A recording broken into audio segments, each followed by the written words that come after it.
A gente com a nossa mesinha de madeira toda cagada lá. A gente falou, mas eu acho que não deve ter nenhum podcast aqui, não. Aí a gente olhou o podcast do cara lá.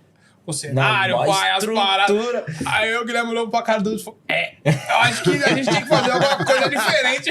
É porque, mano, eu acho que é até interessante a gente falar isso hoje, que eu acho que a gente nunca falou isso aberto, talvez. Aqui, quando a gente começou, a gente fez um podcast e a gente colocou uma mesinha assim redonda e a gente falou, mano, eu acho que tá bom pra começar, Vi. Não precisa ser um podcast também, A gente não é o Flow. A gente não é, a gente falou, a gente não é o Podpah nem o Flow. Aí a gente foi ver. Aí a gente olhou no seu podcast e falou, Dá não, vamos passar vergonha. Rebobina a fita, troca ideia, vamos aí. Aquilo foi efeito da pandemia, né? Quando chegou a pandemia, a gente estava meio sem saber o que fazer, onde investir, encontrar uma outra alternativa para poder trabalhar. Então eu cheguei a pensar, falei, quem sabe um podcast? Aí eu convidei uma amiga minha, Ferinha, Fernanda, para poder participar comigo. Na época também eu ficava com muito medo de fazer, muito cismado, porque eu nunca tinha feito nada parecido com isso. Eu era cantor, trabalhava com música no Brasil, né? Eu cantei durante 25 anos, banda de baile. Então eu não tinha problema com microfones, mas cantando, não falando. Entre cantar uma letra decorada e falar coisas...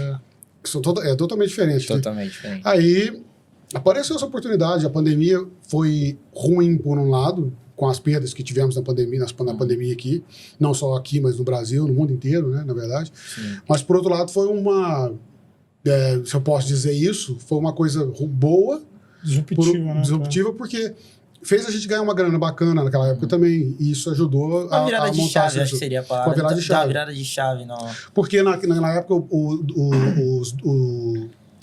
é que fala? O delivery estava fazendo muito sucesso na época e estava dando muita grana, porque ninguém saía na rua, principalmente em Los Angeles. Então, com aqueles ganhos, trabalhando, fazendo delivery e tendo mais tempo, porque a gente trabalhava menos e ganhava mais do que se ganharia hoje, trabalhando 12 horas. Hoje, 12 horas, uma pessoa não consegue fazer $300 aqui por dia, é muito difícil.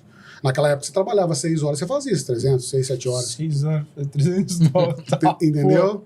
Então, se você trabalhasse 12 horas por dia, você fazia muita grana. Sim. Aí, com o acúmulo desse dinheiro, eu falei assim, tá na hora de eu pôr esse dinheiro em algum lugar. Investir em alguma coisa. Aí eu investi no podcast. Mas tem algum motivo, tipo assim, por que especificamente o podcast? Tipo...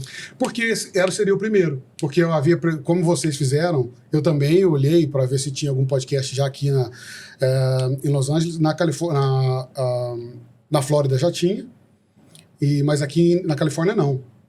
Eu falei, quem sabe eu não vou tentar ser o primeiro a montar um podcast aqui. E fui comprando os equipamentos. Eu já tinha o computador, porque eu gosto de jogar videogame de vez em quando. Então já tinha um PC. Não, mas eu falo que eu jogo videogame, mas eu jogo videogame não. É só o Call of Duty, entendeu? Só pra se contrair. Só pra se contrair. Warzone, só isso. E aí eu já tinha o computador, já tinha algumas coisas, uns fones. Falei, deixa eu montar mais uma estrutura. Porque, como é que fala? Abafador acústico, essas coisas são mais baratas, assim, não são caras assim.